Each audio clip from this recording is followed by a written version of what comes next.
Merci, Monsieur le Président. Madame le ministre de la Justice, Monsieur le ministre du Budget, Monsieur le ministre du Travail en charge des relations avec les institutions,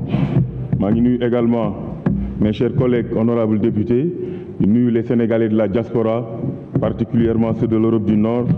de l'Ouest et du Centre. maa ngi nuyu les différentes délégations yi nga xam ne ñu accompagner ministre yi. Madame le ministre, nous on avait entamé un projet avec votre prédécesseur pour faire le recensement des Sénégalais qui sont en train, franchement, de purger des peines de prison dans les pays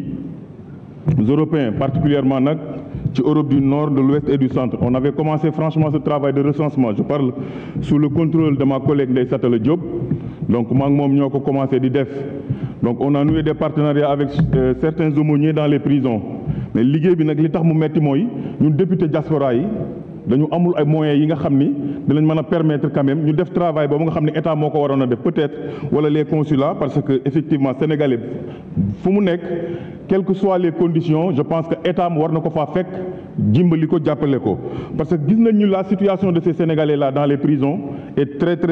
la situation est très difficile. Généralement c'est des sénégalais yoo xam ni dañu nekk dans des situations irrégulières. Déjà être dans une situation irrégulière dans un pays qui n'est pas le tien c'est difficile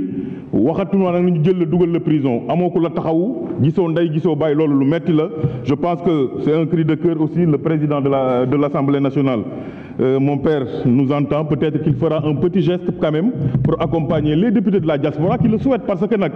même s'il y a des députés de la diaspora qui ne font rien mais au moins reconnaissons quand même que dans cette Assemblée nationale là am na ay députés de la diaspora xam ni bu ñu taxawee ci pupitre bi préoccupation diaspora bi la ñuy wax ñooñu au moins war nañu yëkkati ay moyens teg ko ci seen loxo pour l'intérêt du supérieur de la nation ñu liggéey sénégalais yi fa ñu nekk. Loolu lim ñu permettre mooy ñun bi ñu defee le tour des prisons en France.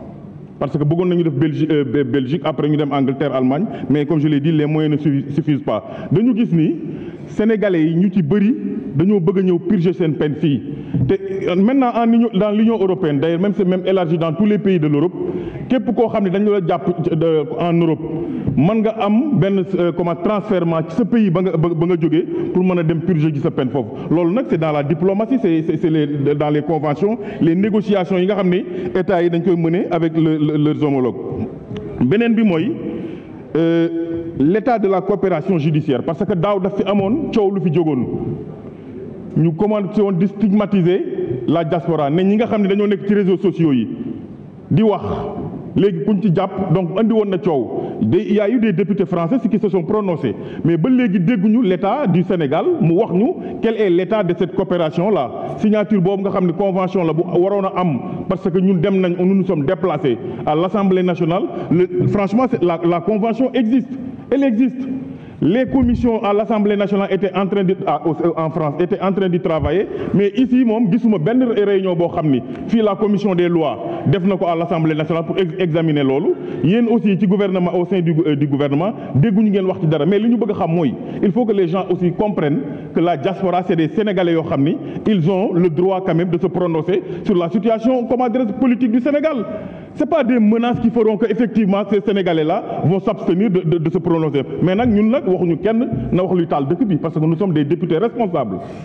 taxaw ci réseaux sociaux di wax lu la neex wala nga koy def ànduñu ci loolu mais vouloir quand même opprimer ou franchement obliger les Sénégalais à se taire sur la situation difficile que travaille notre pays loolu moom kenn du ko nangu. Leneen li nag mooy la situation des coordonnateurs des maisons de justice projet boobu. En tout cas madame l'honorable députée Rokhaya Diop de Rufisque daf ko porter mu yàgg na koo porter commission def ci ñëw insister ci mais gisuñu ci rapport bi benn trace te madame la justice le ministre de la justice ces coordonnateurs là ils sont en train de jouer un rôle très important aussi bien dans la justice de proximité que dans le désengorgement des tribunaux parce que am na problème yu bëri yoo xam ni léegi jaratul muy egg ci tribunaux yi ñu koy régler ci maison de justice yooyu dañu bëgg ces coordonnateurs là ñu intégrer leen dans la fonction publique parce que ñu ngi fiy bëgg a yàgg maître Abdoulaye Wade moo ko commencé woon yaakaaroon naa nag comme nee nañ maître Abdoulaye Wade am na doom ju baax doomam ju baax jooju war naa àggale li nga xam ni yéene la mooy yéene ju rafet te maître Abdoulaye Wade amoon ko ci justice bi maa ngi leen di remercier. Merci cher collègue. Ndeye Fatou Guissé, suivi de Ousmane Gueye.